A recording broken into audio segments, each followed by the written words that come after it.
फिर गाइस आप लोगों का फिर से स्वागत है एक और न्यू वीडियो में। और आज हम लोग इसका लास्ट चैप्टर को एक्सप्लेन करेंगे। आज हम ठीक है, इसका लास्ट चैप्टर है even if you reach out your hand. ठीक है, 178 चैप्टर 178। चलो चलते हैं फटाक से चैप्टर 178 में। और ये मैं आ गया। तो पिछली वीडियो में मैंने बताया था ये वाला। ठीक है, जो योरीची चला गया, योरीची को खोजने के लिए योरीची का और कोकोशिबो का बाप ने जो एक मैसेंजर भेजा था, फिर भी योरीची नहीं मिला और कोकोशिबो को लगा योरीची किडनैप हो चुका है। उसके बाद बहुत सालों के बाद योरीची कोकोशिबो जो है वो शादी कर लेता है, उसके बच्चे होते हैं। ठीक है, और उसके बाद एक डीमन हमला कर देता है वहीं उसका डोजो में कोकोशिबो का, और वो कुछ भी नहीं कर पा रहा होता। सब कोई मारे जाते हैं, जितने भी सामुराइज होते हैं, बस कोकोशिबो बचता है। और तभी योरीची आता है और उस डीमन का सर अलग कर देता है। उसके बाद ये कोकोशिबो अपना मिचिकात्सु ये देख के हैरान होता है कि योरीची जो मास्टर कर चुका है स्वॉर्ड्समैनशिप को, और वो बहुत ही अच्छा स्वॉर्ड्समैन है। और ये समझ के कि योरीची अभी भी जिंदा है, फिर से जलन होने लगती है कोकोशिबो को। और योरीची बोलता सॉरी माय ब्रदर, मुझे माफ़ कर देना, बिकॉज आई अराइव लेट, मैं बहुत देर से आया। तभी यहाँ पे कोकोशिबो को देखता है कि ये एक फेलियर फालतू कह रहे, फालतू था। ये जिंदा है, ये मुझसे ज़्यादा ताकतवर है, इसने स्वॉर्ड को स्किल कर लिया है, वो भी खुद से। ये क्या? तो उसके बाद कोकोशिबो जो है अपना जो घर बार है वो छोड़ देता है। ठीक है, अपने घर को छोड़ देता है और छोड़ करके चल जाता है डीमन स्लेयर कॉर्प में। ठीक है, और योरीची के साथ, योरीची वहाँ पे ब्रीदिंग टेक्निक सिखा रहा होता है इसको सामुराई को। और वहीं से यहाँ पे हाशिरास का जो है शुरू होता है, डीमन स्लेयर कॉर्प का जो गोल्डन एरा है वो शुरू होता है ब्रीदिंग टेक्निक से। अलग अलग तरह की ब्रीदिंग टेक्निक्स निकलती हैं सन ब्रीदिंग से, और मार्क्स भी आ जाते हैं कुछ देर के बाद, long before long age manifest the mark. ठीक है, एक मार्क। उसके बाद यहाँ पे मास्टरी होने लगता है। फिर कोकोशिबो भी खुद को ट्रेन करता है, हाँ, योरीची से अलग। और कोकोशिबो के शरीर पे भी मार्क आ जाता है चेहरे पे। और फिर कोकोशिबो को पता चलता है कि मार्क आने से जो हाशिराज है वो मर रहे हैं। तो कोकोशिबो बहुत ही ज़्यादा डर जाता है, क्योंकि ये बहुत ही ज़्यादा ये होता है, क्योंकि लाइफ स्पैन कम हो चुका है। अब जितने भी हाशिराज या समुराई सबका लाइफ स्पैन कम हो गया है। पर ये गोल्डन एरा था, इस एरा में सबसे ज़्यादा डीमंस को मारा गया। और कोकोशिबो सोचता है कि मैं फेलियर हूँ, मैंने इतनी ज़्यादा ट्रेनिंग किया, वो सब बेकार हो जाएगा, मैं मर जाऊँगा। और तब यहाँ पे हम लोग को दिखाई देता है मुजान की आवाज़। मुजान बोलता है कि तब तुम्हें डीमन बन जाना चाहिए, तुम हमेशा जी सकते हो, तुम्हें बस डीमन बन जाना है। तुम अपनी ब्रीदिंग टेक्निक और स्वॉर्डमैनशिप को बहुत ही ज़्यादा ऊंचे लेवल तक ट्रेन कर सकते हो, बस डीमन बन जाओ। और तभी कोकोशिबो बोलता है ठीक है, मैं डीमन बन जाऊंगा, मैं डीमन बन जाऊंगा। और तभी वो डीमन बन जाता है।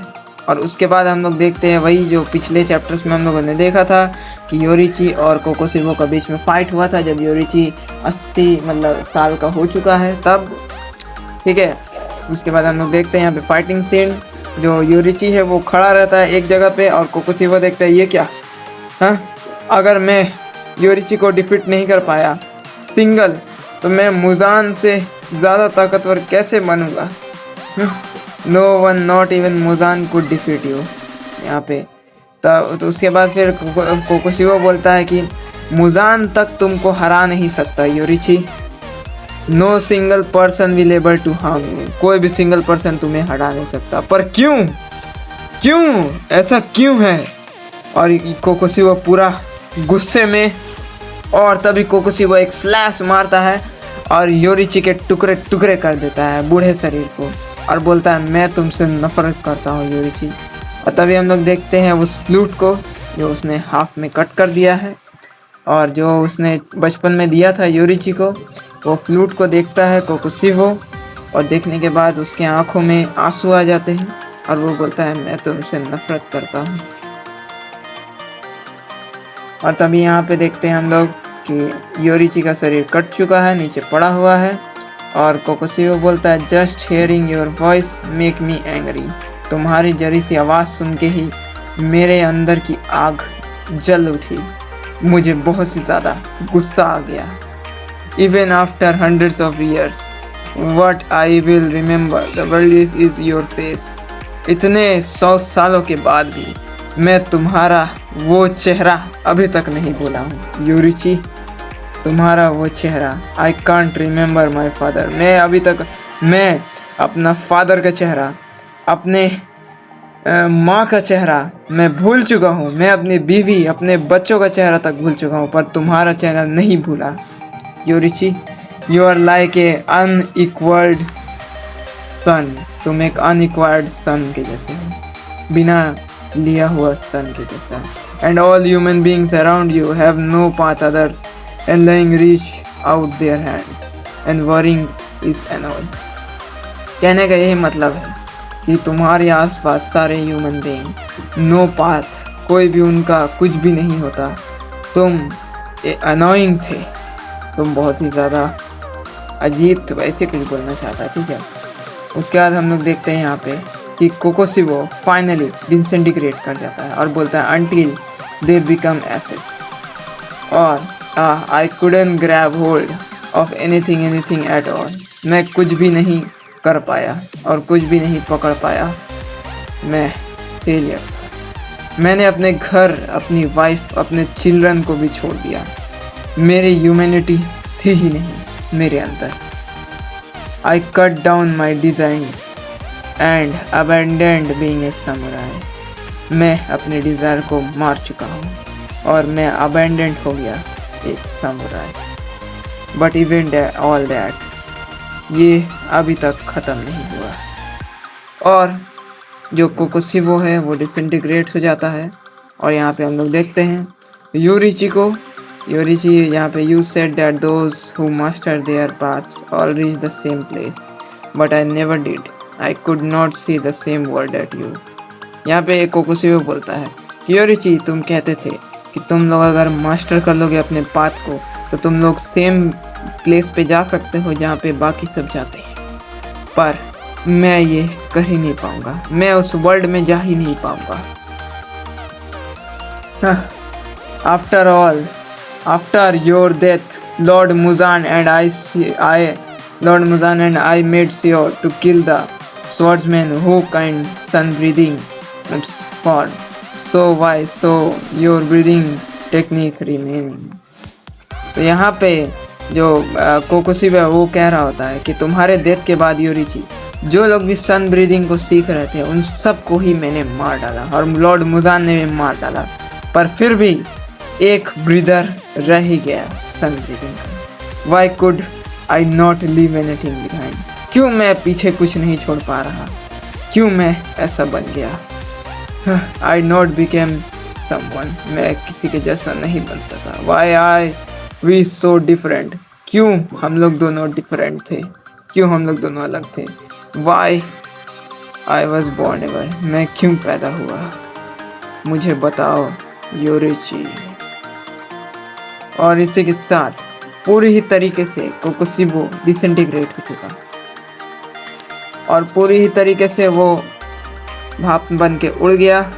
और ये चैप्टर और ये वाला वॉल्यूम मांगा का यहीं पे ख़त्म होता है। अब बस ज़्यादा नहीं है, कुछ ही चैप्टर्स हैं डीमन स्लेयर मूवी 2 की कहानी को, और कुछ ही चैप्टर्स बाकी हैं। ये है डीमन स्लेयर वॉल्यूम 21। इसी में हम दिखा देते हैं लगभग कटेट लगभग कहाँ तक है। ये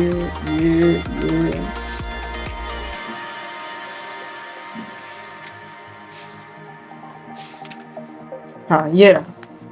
तो लास्ट यहाँ तक होगा जब मुजान और जो अपना तांजीरो और गियू है वो लोग दोनों मिल करके मुजान का सामना करते हैं। ये होगा लास्ट हम लोगों की डीमन स्लेयर मूवी 2 की, यानी और कुछ ही पार्ट्स बचे हुए हैं, ठीक है, और कुछ ही पार्ट्स हैं यहाँ पे, यानी कि टोटल कितने हैं यार, पेज नंबर कितना है इसका, आगे पीछे में देखते हैं, यहीं पे दिया हुआ होगा, डिजास्टर, हाँ समझ गए।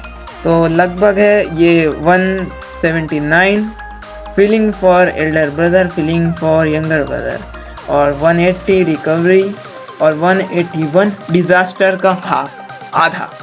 तो इसके बाद ये मूवी 2 ख़त्म हो जाएगी और फिर मैं अपनी एडिटिंग को थोड़ा और इम्प्रूव करूँगा, ठीक है। इसका मतलब इसके बाद एक बड़ा गैप आने वाला है वीडियोस के लिए, काफ़ी ज़्यादा बड़ा गैप नहीं होगा, छोटा सा होगा, क्योंकि मैं अपनी वीडियोस पे काफ़ी ज़्यादा मेहनत करना चाहता हूँ, ठीक है। जैसे कि अभी तुम लोगों को मैं डायरेक्ट मांगा पढ़ के सुना रहा हूँ, कुछ दिन मुझे दो, उसके बाद मैं कुछ हद तक अपनी एडिटिंग को सुधारूंगा और अच्छे तरीके से तुम लोगों को समरी वाइज समझाऊंगा कि मांगा में क्या हुआ।